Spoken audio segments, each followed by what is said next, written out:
Young tiger NTR నటిస్తున్న upcoming movie ప్రస్తుతం ఇండస్ట్రీలో హాట్ టాపిక్ గా నిలిచింది. దీనికి సంబంధించిన వివరాల్లోకి వెళ్తే జనతా గ్యారేజ్ సక్సెస్ తో ఫుల్ ఫామ్ లో ఉన్న ఎన్టీఆర్ ఆ తర్వాత మూవీపై చాలా కేరింగ్ తీసుకుంటున్నారని తెలుస్తోంది. ప్రస్తుతం బాబీ దర్శకత్వంలో జైల్ అవకుశ సినిమా చేస్తున్నారు. ఈ మూవీపై ఇండస్ట్రీలో భారీ హైప్స్ క్రియేట్ అవుతున్నాయి. ఇక రెగ్యులర్ షూటింగ్ మొదలు పెట్టుకున్న ఈ చిత్రం శరవేగంగా చిత్రీకరణకి రెడీ అయింది. ఈ మూవీలో హైలైట్స్ విషయానికి వస్తే ఇందులో తారక్ త్రిపాత్రాభినయం చేయనున్నారు.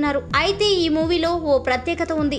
ఆ ప్రత్యేకతే ఇప్పుడు ఎన్టీఆర్ కి తలనొప్పి తెస్తుందని అంటున్నారు. తాజాగా టైటిల్ లోగో రిలీజ్ అయింది. ఈ లోగోకి భారీ క్రేజ్ వస్తుంది. టైటిల్ పై ప్రేక్షకుల్లో మరింత ఆసక్తి క్రియేట్ అవడంతో ఈ మూవీపై భారీ అంచనాలు నెలకొన్నాయి. అయితే ఈ మూవీలో విలన్ గా కన్నడ హీరో దునియా విజయ్ నటిస్తున్నాడనే వార్తలు వస్తున్నాయి. కొద్ది నెలల క్రితం దునియా విజయ్ చిత్రం మస్తిగుడి షూటింగ్ లో జరిగిన ప్రమాదంలో ఇద్దరు స్టంట్ చేసే వాళ్ళు మరణించడంతో కన్నడ ఫిల్మ్ ఛాంబర్ ఈ హీరోను సినిమాల నుండి తాత్కాలికంగా బహిష్కరించింది. ఎన్టీఆర్ మాత్రం బ్యాన్ చేయబడిన ఈ నటుడితో కలిసి సినిమా చేయడం షాకింగ్ గా మారింది. తాజాగా కన్నడ ఫిల్మ్ ఇండస్ట్రీకి చెందిన ఓ హీరో దునియా విజయ్ ని ఈ సినిమాలోకి తీసుకోకూడదని చెప్పుకొచ్చారు. ఎన్టీఆర్ కి కన్నడ ఫిల్మ్ ఇండస్ట్రీ నుంచి కాస్త గట్టిగానే వార్నింగ్ వచ్చిందనేది టాలీవుడ్ లో వినిపిస్తున్న టాక్. దీనిపై ఎన్టీఆర్ ఆర్ట్ బ్యానర్ నుంచి ఇంకా ఎటువంటి అధికారిక సమాచారం రాలేదు.